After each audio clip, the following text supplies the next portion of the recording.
আমি আপনাদেরকে কালকে ভিডিও দেখার একটা পদ্ধতি শিখে দেখে ভিডিও দেখা চলে অ্যানালাইজ করে করে দেখতে হয়। হ্যাঁ, একটা ভিডিও দেখার জন্য ভিডিওটা প্রথমবার দেখে ফেলবেন, দ্বিতীয়বার দেখার সময় নোট নিতে হবে, থেমে থেমে দেখতে হবে যেটা ভালো লাগে। আমি আপনাদেরকে কমিউনিকেশনের উপরে আমার একটা ভিডিও দেখিয়েছি, এরকম অসংখ্য ভিডিও আছে। সব ভিডিও আপনাদেরকে যত সম্ভব, যতটুকু সব না পারলেও সর্বোচ্চ যতটুকু দেখা সম্ভব দেখতে হবে।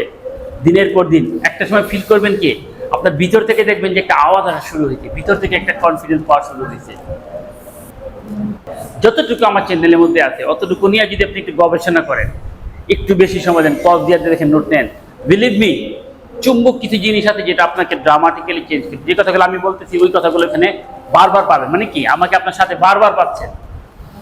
কেউ যদি মনে করে হ্যাঁ স্যারকে তো দরকার জীবনে, বারবার পাচ্ছেন, বারবার সাথে রাখতে পারতেছেন, উত্তরগুলো পেয়ে যাচ্ছেন। ওইগুলো আমি করছি। আর আপনাদের যখন করাইতাম তখন ওরা বলতো স্যার আপনার কথাগুলো যদি ভিডিও আকারে দিতেন সবসময় আমরা পেয়ে যেতাম। ওদের কথাতেই ভিডিও বানানোর চেষ্টা করি, কিন্তু সময় পর্যাপ্ত পাই না, যে কারণে বানানো হয় না।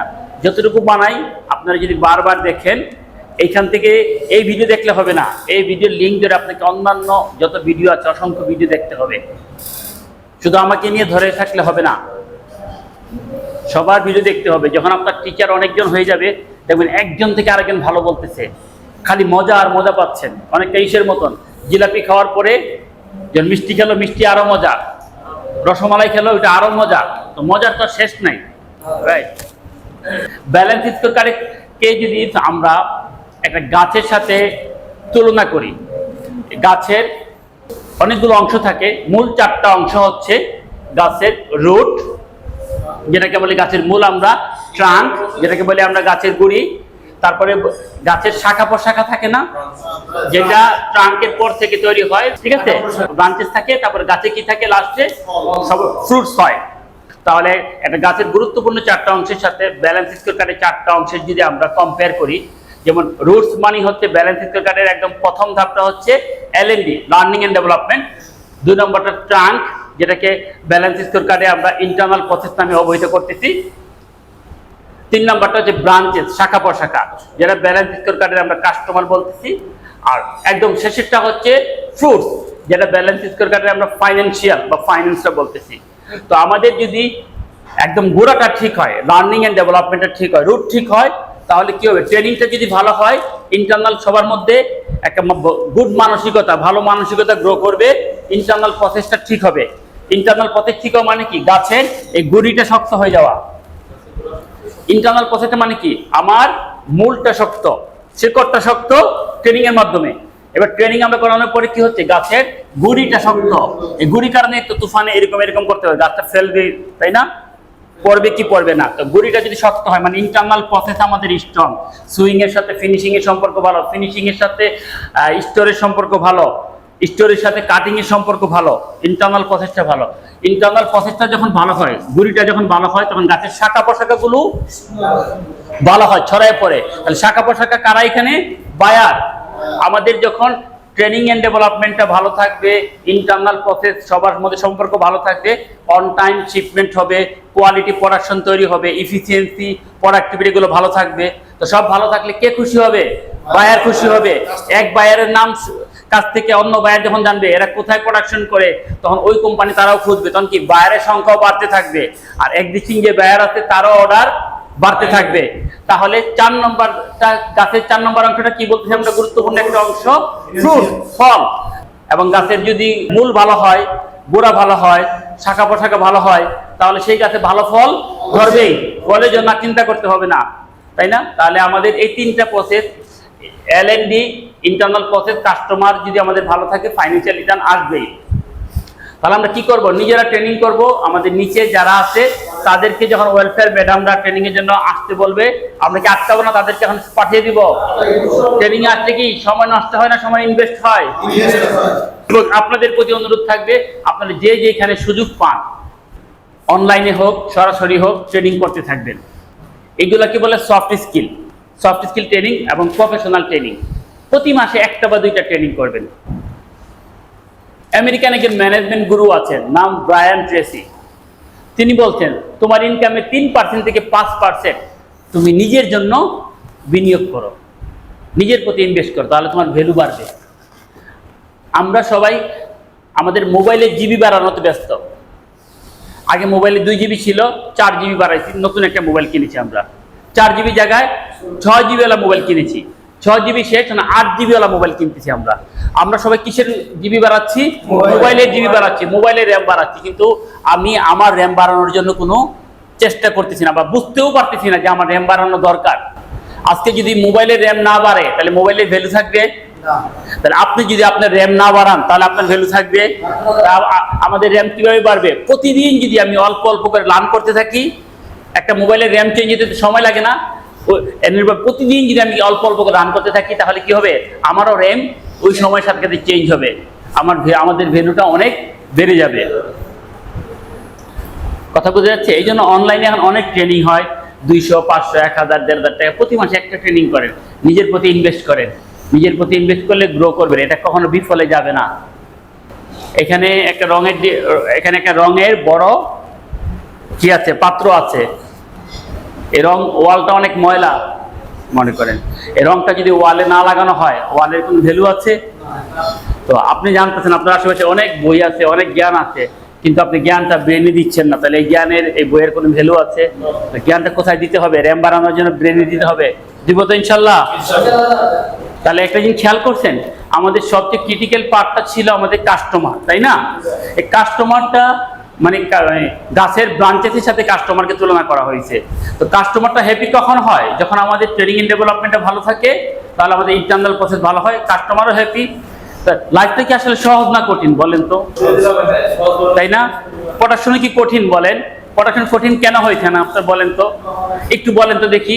আমাদের যে পড়াশোনায় এত টেনশন, এত মানে মনোকষ্ট, এত অস্থিরতা, এই এখন পর্যন্ত ট্রেনিং করে, এত দিনের ট্রেনিং, গতকালকে ট্রেনিং এবং আজকে আমার একটু আগের আলোচনায় সবকিছু মিলে আপনাদের কি মনে হচ্ছে এই টেনশনের মূল কারণটা কোন জায়গায় বলেন তো? স্যার মূল কারণ এই যে স্যার, মূল কারণ এই যে স্যার, এই কাজ করেন থাবড়া দাঁত ফালাই দিব এটা ফাজিল। বেতন নেওয়ার সময় খেয়াল থাকে না কাদের সময়ই? এটা যে রাইট অ্যাপ্রোচ ও রং অ্যাপ্রোচ আমি তো জানি না। এই ট্রেনিং আসার ফলে বুঝলাম কি এটা আমার কি অ্যাপ্রোচ, রং অ্যাপ্রোচ। এইভাবে করে তো প্রোডাকশন হবে না। মানুষকে গালাগালি রাগারাগি দিয়ে তো প্রোডাকশন পাবো না। কি পাবো? কি ব্যাপার ভাই, গতকালকে তুমি 150 পিস করলা, আজকে 100 পিস করতেছে, 110 করতে, তাও অনেক অল্টার হইতেছে, কোন সমস্যা? সমস্যা বলো। ওর সাথে যদি কথা বলি আমরা এই করি, দেখলাম চোখ ছল ছল করতেছে, ওকে ডেকে নিয়ে পিএম স্যারের রুমে কথা বলতে পারি, করতে পারি। দেখবেন হাউমাউ করে কেঁদে উঠতেছে, কি স্যার বাচ্চাটা ডায়রিয়া, কালকে বাসায় রেখে আসছি, কি করতেছে, আমি অস্থির লাগতেছে স্যার, কাজে মন দিতে পারতেছি না। তখন আপনাকে চিন্তা করবেন কি করা যায়, ওকে আজকে ছেড়ে দেওয়া যায় কিনা, বা কি করলে ওর পাশে দাঁড়ানো যায়, একটা বিকল্পকে থিঙ্কিং কাজ করবেন। কিছু যদি নাও করেন, মানুষ দুঃখ বললে কি হয়, দুঃখটা ছোট হয়, আনন্দটা শেয়ার করলে বড় হয়, তার হালকা তো হইলো, তাই না? ট্রেনিং না করলে তো আমরা এই যে ভুল করতেছিলাম, এই ভুলগুলো তো ধরা পড়তো। এই ট্রেনিং এর ফলে এখন আমি বুঝতেছি আসলে কোনটা রাইট কোনটা রং। টেকনিক্যাল টার্ম এবং কনসেপচুয়াল টার্মের চাইতে ইম্পর্টেন্ট কোন টার্মটা? ট্রেনিং করে আমরা কি বুঝছি? Technical term. আমরা ট্রেনিং করে আমরা কি বুঝছি? যে টেকনিক্যাল স্কিল এবং কনসেপচুয়াল স্কিলের চাইতে গুরুত্বপূর্ণ কোন স্কিলটা? Human skill. হিউম্যান স্কিল যার যত বেশি তিনি তত বড় লিডার হন। যে ফ্যাক্টরিতে হিউম্যান স্কিল ওয়ালা লোকের সংখ্যা বেশি, সেই ফ্যাক্টরি অনেক আগে বাড়ে। হিউম্যান স্কিল এমন একটা যে মানুষকে কোন জায়গায় নিয়ে যাবে নবডি নোজ। আমরা বিভিন্ন বড় বড় দেশের রাষ্ট্রনায়কদের দিকে যে তাকাই, আর অনেক বড় বড় মানুষ আছেন, তারা হিউম্যান স্কিলের কারণে তারা কি 2 টাকা 3 টাকা স্যালারি গনছেন? তারা রয়েছে রাষ্ট্রনায়ক হয়ে গেছেন হিউম্যান স্কিলের কারণে। তাদের কথাতে মানুষ দেশের জন্য নিজেকে উৎসর্গ করে ফেলছেন, তাই না? হিউম্যান স্কিল কত আমরা একটা ছবিতে দেখছি না, হিউম্যান স্কিল হলে মানুষের গ্রোথ কি হয়? আনলিমিট হয়। সেখানে একজন সাধারণ মানুষ অসাধারণ নেতা হয়ে গেছেন এবং দেশের রাষ্ট্রনায়ক হয়ে যান। একজন সাধারণ মানুষ অনেক বড় উপরের লেভেল চলে যান শুধু হিউম্যান স্কিলের কারণে। তো একইভাবে আজকে ফ্লোরের মধ্যে আপনি সবার সেরা সুপারভাইজার, ইনচার্জ, পিএম হতে পারবেন যদি হিউম্যান স্কিলটা পারফেক্ট আমাদের থাকে। হিউম্যান স্কিলটা হচ্ছে আমরা ট্রেনিং এ সেটা জানতে পারলাম আসলে হিউম্যান স্কিলটা কত গুরুত্বপূর্ণ। এতদিন তো আমরা এটা বুঝি নাই। এতদিন পর্যন্ত আমরা কোন দুইটা স্কিল নিয়ে থাকতাম? টেকনিক্যাল স্কিল আর কনসেপচুয়াল স্কিল। আমরা ভাবতাম কি আমাদের যদি ভালো মেশিন থাকে, হ্যাঁ, আর কনসেপচুয়ালি সাউন্ড লুক থাকে, তাহলে প্রোডাকশন এমনি হবে। কিন্তু মানুষ হচ্ছে ইমোশনাল। মানুষ হচ্ছে কি ইমোশনাল, প্রোডাকশন হচ্ছে লজিক্যাল। ইমোশনাল লুক দিয়ে লজিক্যাল প্রোডাকশন সব সময় সম্ভব না। ইমোশনাল লুক দিয়ে লজিক্যাল প্রোডাকশন চাইতে গেলে লজিক্যাল ওলাকে ইমোশনালের প্রতি সম্মান রাখতে হবে। লজিক কি? আই বলছে এটা 150 পিস করে হতে হবে। ঠিক আছে, 150 পিস করে একটা ছেলে বা মেয়ে গত 4 দিন 5 দিন 6 দিন ধরে করতেছে, হঠাৎ একদিন আর 150 করতে পারতেছে না। কত করতেছে? 100 110। তাও অনেক কোয়ালিটি প্রবলেম। কারণ কি? সে তো ইমোশনাল, তার বাচ্চাটা বাসা অসুস্থ, তার কাছে এখন কোনো লজিক খাটবে না। সে পেটে দেয়া ফিতে ঠিকই চলে আসছে, আপনাদের ভয়ে আতঙ্কে চলে আসছে, কিন্তু তার তো মন পড়ে আছে কোথায়? বাসায়। তাহলে ইমোশনাল লুক দিয়ে লজিক্যাল প্রোডাকশন হইতে গেলে ইমোশনাল লুকের সাথে লজিক্যাল জিনিসটাকে ইমোশনাল আচরণ করতে হবে। নাহলে আপনি বলবেন লজিক, আপনার লজিকটা আপনি থাকেন, আপনার চাকরি আমি করলাম না, চলে যাবে, আরেক কোম্পানি দাঁড়াবে। তা আপনি কি করলেন? আরেকটা লুক খুঁজে পেতে আপনার সমস্যা হবে না? ওই কদিন প্রোডাকশন ফল করবে না? তাহলে আমরা যদি মনে করতাম টেকনিক্যাল স্কিল বা টেকনিক্যাল জিনিস যেমন ফ্যাক্টরি থাকে, মেশিন, ভালো মানের মেশিন, ঠিক আছে, টেকনোলজি গেলে উন্নত ভালো ভালো জিনিস থাকে, আর কনসেপচুয়ালি ভালো লুক থাকে, যারা নলেজেবল লুক থাকে, তাহলে মনে হয় প্রোডাকশন হয়ে যাবে। কিন্তু আমরা আজকে জানলাম কি আসলে এই দুই স্কিলের বাইরে আরেকটা স্কিল আছে, যে স্কিলটা সবচেয়ে বেশি ইম্পর্টেন্ট এবং সবচেয়ে বেশি কার্যকরী একটা মানুষের গ্রোথের জন্য, একটা কোম্পানির গ্রোথের জন্য, একটা রাষ্ট্রের গ্রোথের জন্য। সেই স্কিলটার নাম কি? Human skill. এই স্কিলটাকে আমরা এতদিন ক্লিয়ার ছিলাম, তাই না? এখন যেমন আমি কিন্তু কনসেপচুয়াল বা টেকনিক্যাল স্কিল কতটুকু পারি সেটা, টেকনিক্যাল স্কিল তেমন একটা নাই। কনসেপচুয়াল স্কিল আমাদের আলহামদুলিল্লাহ আল্লাহ পাক আমাদের মধ্যে দিয়ে থাকতে পারেন। কিন্তু হিউম্যান স্কিল কি যেমন না থাকতো, আমি আপনাদেরকে ধরে রাখতে পারতাম? রাসেল কি বলতে পারতো যে যত চেষ্টাই হোক ট্রেনিং এ আসবো? মানে কি, আমি হিউম্যান স্কিল অ্যাপ্লাই করতে বলে আজকে এখানে আসছেন। আপনি হিউম্যান স্কিল আপনি যেন আপনার লাইনে অ্যাপ্লাই করবেন, তার মানে আপনার ওয়ার্কার দেখবেন করা কমাই দিচ্ছে, ডেডিকেটেডলি কাজ করতে, উৎপাদন প্রোডাকশন বেড়ে যাচ্ছে, যখন সে সম্মানটা পাবে। হিউম্যান স্কিল মানে কি? মানুষকে ভালোবাসা, মানুষকে সম্মান দেওয়া, মানুষের দুঃখটাকে বোঝা। আপনার সন্তানের প্রতি যে দুঃখটা আপনার কাজ করে, আপনার ফ্লোরে যেই ছেলে বা মেয়ে কাজ করতেছে, সেও আপনার সন্তানের মতো দেখতে হবে, ওই ফিল্ডে নিয়ে কাজ করতে হবে। ভাই বোনের মতো মনে করি করে ওই ফিল্ডটা নিয়ে কাজ করতে হবে।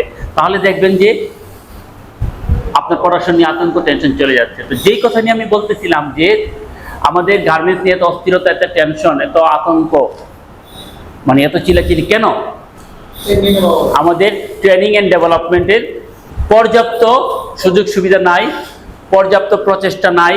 ট্রেনিং এন্ড ডেভেলপমেন্ট বিষয়টাকে খুব হালকা করে দেখা হয়, মনে করা হয় এই জায়গায় সময় দিলে মানে সময়টা কি হবে? নষ্ট হবে। আসলে এই জায়গাতেই আমরা এই ট্রেনিং করে কি বুঝতেছি? আসলে একটা ফ্যাক্টরি গ্রোথ, ব্যক্তির গ্রোথ, ফ্যাক্টরির উন্নয়ন, ব্যক্তির উন্নয়ন কোথায় নিহিত? এই ট্রেনিং এন্ড ডেভেলপমেন্টের মাধ্যমে। এখান থেকে আমি ট্রেনিং দুই রকমের হতে পারে, বিভিন্ন রকমের হতে পারে। একটা হচ্ছে সফট স্কিল ট্রেনিং, আর একটা হচ্ছে professional related training. Professional related training মানে হচ্ছে গিয়ে আমরা যে বিষয়টা নিয়ে কাজ করি, অনেকে আছে মেশিন অপারেট করেন, ওই বিষয়ে তাকে আরো ট্রেনিং করে আরো শার্প করা, মেশিনে দক্ষ হবে। কিন্তু মানুষের জীবনটাকে অলঙ্কিত করে ও আগে নিয়ে যায় সফট স্কিল, যে আমরা এই ট্রেনিং এর মাধ্যমে আমরা যেটা শিখতেছি, রাইট? তো আমাদের কারখানাতে এত অস্থিরতা, বা যে কোনো কারখানাতে বাংলাদেশে অস্থিরতা, টেনশন, চিল্লাচিল্লি, রাগারাগির মূল কারণটা হচ্ছে কিভাবে চলা উচিত, কি করা উচিত, এটা কোথায় আসলে জানা যাবে? ট্রেনিং এ আসছে। এই জিনিসটা আমরা জানি না, না জেনে আমরা ওইভাবে চালাতে যাই, যার ফলশ্রুতিতে দেখা গেছে কি, দুঃখজনক হলেও ঘটনা সত্য, যে বাংলাদেশের ফ্যাক্টরিগুলো 15-20 বছর পরে 5-6টা কোম্পানি নিয়ে বিভিন্ন গ্রুপ অফ কোম্পানি বন্ধ হয়ে যাচ্ছে। কেন? কারণ এতদিন হয়তো একটা টাইপে ফ্যাক্টরি চলে গেছে, বিজনেস রান করছেন কিভাবে? মজুরি কম ছিল, প্রাইস ভালো ছিল, হয়তো নিয়ম কানুন মানেন নাই, চলে গেছে। কিন্তু যখনই প্রাইস টাইট হয়ে গেছে, মজুরি বেড়ে যাচ্ছে, তখন আর সার্ভাইভ করতে পারতেছেন না। সার্ভাইভ করতে গেলে কি লাগবে? ডেডিকেটেড লুক লাগবে, নলেজেবল লুক লাগবে, এবং বুঝদার লোক লাগবে। ওই জ্ঞানগুলো কোথায় আসবে? যখন আমরা এইসব প্রশিক্ষণে বা ট্রেনিংয়ে বেশি বেশি আসবো, যাবো, নিজেদেরকে ডেভেলপ করবো, তখন আমাদের মধ্যে এই ফিলগুলা গ্রো করবে। তাহলে আমাদের গার্মেন্টস আমরা পিছিয়ে থাকার অন্যতম একটা মূল জায়গা হচ্ছে ট্রেনিং এন্ড ডেভেলপমেন্টে আমরা মোটেও সময় দিতে চাই না। যে কারণে আমাদের ইন্টারনাল প্রসেস মানে সুইং, ফিনিশিং, কাটিং, স্টোর, এদের সাথে একজনের সাথে আরেকজনের সম্পর্কের ডেভেলপ ঘটে না। যে যার মতো কাজ করে, যেরকম ইচ্ছে সেরকম ব্যবহার করতেছেন, এবং কি নিচের লেভেলের লোকজনের সাথেও ভালো ব্যবহার হচ্ছে না। তারা সবাই আতঙ্কে থাকে, ভয়ে থাকেন। যে কারণে দেখা গেছে যে আমাদের প্রোডাক্টিভিটি, এফিসিয়েন্সি বা কোয়ালিটি মানসম্পন্ন অনেক সময় হচ্ছে না, বায়ারও হ্যাপি হচ্ছে না। ফাইন্যান্সের যে বিষয়টা আছে, ব্যালেন্স স্কোর কার্ডের, ওইটার রেজাল্টটাও ভালো হচ্ছে না। বায়ার হয়তো আমাদেরকে পানিশমেন্ট দেয়, রাইট টাইমে বেতন দিতে মালিকের সমস্যা হয়, ফ্যাক্টরিতে অস্থিরতা সৃষ্টি হয়।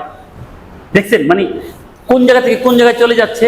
কিন্তু আমরা যদি সবাই মিলে ট্রেনিং এর ফলে কি হচ্ছে, সবার মানসিকতা একটা জায়গায় চলে আসতেছে না আমাদের। এবং আপনারা যদি আপনাদের নিচের লেভেলে গিয়ে আলোচনা করেন বিষয়গুলো, তারা হয়তো এই রুমে আপনারা যেভাবে আলোড়িত হচ্ছেন ওইভাবে হবে না, কিন্তু অ্যাটলিস্ট কোনো কিছু না হওয়ার থেকে কিছু হওয়া তো ভালো। তারা তো মেসেজগুলো পাচ্ছে যে আমাদের স্যার এই সুন্দর করে কথা বলতেছে, এই স্যার তো আগে এইভাবে কথা বলতো না। সালাম দেওয়ার প্রচলনটা শুরু হয়েছে ফ্লোরের মধ্যে। সবাইকে সালাম দিচ্ছেন তো আগে? সালাম দিলে কি হাসাহাসি করে? ভেরি গুড, করবে। প্রথম দিকে হাসাহাসি করবে, কিন্তু তারপরে ভালো যে কোনো কাজে হাসাহাসি করবে। আপনাকে ভালো যে কোনো কাজে পাগল না বলা পর্যন্ত আপনি বুঝলেন যে আপনার ওই কাজটা আপনি সফলতার পাড়া দেন নাই। কারণ পাগল শব্দটা অনেক ক্ষেত্রেই নেগেটিভ, কিন্তু অনেক ক্ষেত্রে এটা পজিটিভ। কিভাবে বলে? অপরার পাগল, ও আল্লাহর পাগল, ও বাপ মার পাগল, ও জ্ঞানের পাগল, তাই না? পাগল শব্দটা কি সব ক্ষেত্রে মন্দ? মানে আপনি সালাম দিচ্ছেন, আপনাকে বলে পাগল হয়েছে, সালাম দেয়, তার মানে বুঝলেন কি আপনি রাইট ট্রেকে আছেন, যে মানে আপনাকে পাগল বলা হবে। আপনাকে যদি বলে আল্লাহর পাগল, আপনাকে খারাপ লাগবে না ভালো লাগবে? হ্যাঁ, তো আপনি সালাম দিচ্ছেন, আপনি ভদ্রতার পাগল, আপনি সম্মানের পাগল, আপনারা কিন্তু সম্মান দিচ্ছেন। প্রথম 2-3 দিন হয়তো তারা হাসি টিটকারি করে, পরে দেখবেন যে অন্যান্য জায়গায় যে রেজাল্ট, অন্যান্য বা বেচের বা অন্যান্য ফ্যাক্টরি সালাম দেওয়ার জন্য কম্পিটিশন শুরু হয়ে যায়। তাহলে আমাদের মূল কেন আমি ব্যালেন্স স্কোরকার্ডে আবার আসলাম আপনাদের ওই মেসেজটা দেওয়ার জন্য, যে আমাদের গার্মেন্টসগুলোতে আমরা একটা জায়গার কারণে আমরা চরমভাবে পিছিয়ে আছি। সেটা হচ্ছে আমরা ট্রেনিং এন্ড ডেভেলপমেন্টে সময় দেই না দেওয়ার কারণে আমরা এক একজন এক এক মন মানসিকতা নিয়ে চলাফেরা করছি। যে কারণে আমাদের প্রোডাকশন, কোয়ালিটি, এফিসিয়েন্সিতে বিভিন্ন রকমের সমস্যা হচ্ছে, সমন্বয়ের অভাবে ফাইনালি আমাদের ফাইন্যান্সিয়াল রিটার্নটা চ্যালেঞ্জের মুখে পড়তেছে। কিন্তু এরকম ট্রেনিং যদি আমরা ঘন ঘন করি, সবার মানসিকতা কি হবে? একটা জায়গায় সেন্ট্রালাইজ হবে না। এবং আমরা সেই রেজাল্টগুলো পাচ্ছি কিনা সব ফ্যাক্টরিতে পাচ্ছি কিনা? আমাদের যে 4টা ফ্যাক্টরি আছে